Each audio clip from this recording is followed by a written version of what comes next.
Morgana 4-inch cats, and today I'd like to talk to you about the A major chord. Now, when we first learn to play baritone ukulele, or perhaps you've come from a guitar background, this is generally the way we're taught to play A major, or just referred to as the A chord. All in the 2nd fret. We've got 1st finger 4th string, 2nd finger 3rd string, 3rd finger 2nd string. Brilliant. And if you don't have a problem with that, keep doing it. It's all about what works for you. But this doesn't always work for me. When I first took up the ukulele, no problem. I had no problem with this chord formation at all. But as I've got older and I'm now in my vintage era, and also I've had a few problems in the past, including carpal tunnel, I'm now finding that on a good day, no problems, but on a bad day, it's really uncomfortable to play 3 fingers squished up in that position. So, what are my choices? Well, I could play it all the way up the neck, but I like the open sound of an open chord on the 2nd fret, and sometimes that's the sound you're going for. So, what are your options? Well, I'm glad you've asked.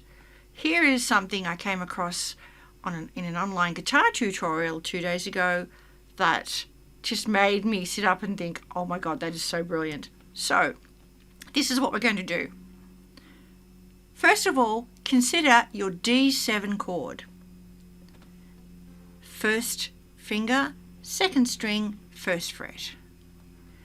And then we're going to put our 2nd and 3rd fingers on the 1st and 3rd strings in the 2nd fret, and that gives you a triangle shape. D7, great chord, sounds good.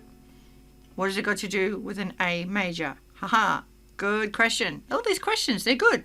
So what I want you to do is play your D7, but then I want you to move the entire shape up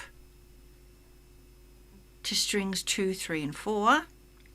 And then I want you to take this 1st finger, which is currently on the 1st fret, 3rd string, and just slide it into the 2nd fret. So they're all in the 2nd fret. And there is your A major chord.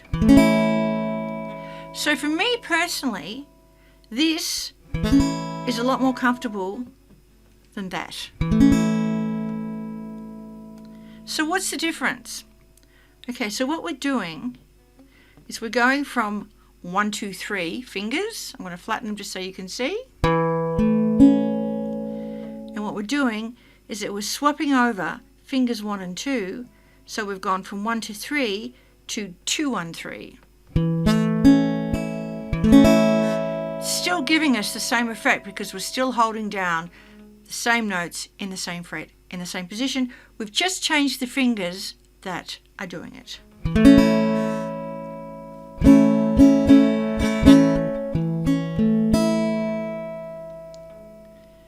Now you may have a song you play where you're used to going from A to A7 by lifting the middle finger.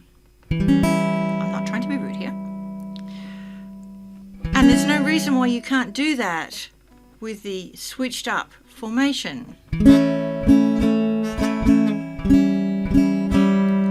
But the other really nifty thing you can do now that you're playing this formation is if you play your A with 2, 1, 3,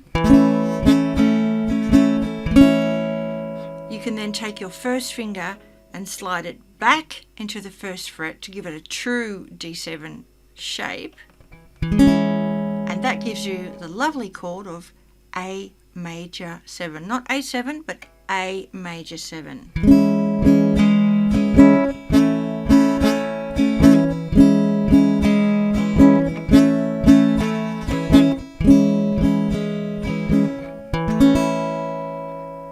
So there you have it, a finger formation alternative, because we're not changing the chord, we're not changing the chord position, we're not changing the notes. All we're doing is going from 1, 2, 3 to 2, 1, 3. So I hope you found this helpful. Let me know in the comments below, which way do you prefer playing it? Have you always played it this way and you're happy to continue doing so? Or are you willing to give it a try, and perhaps this formation might help you to feel less cramped or put less strain on your hands?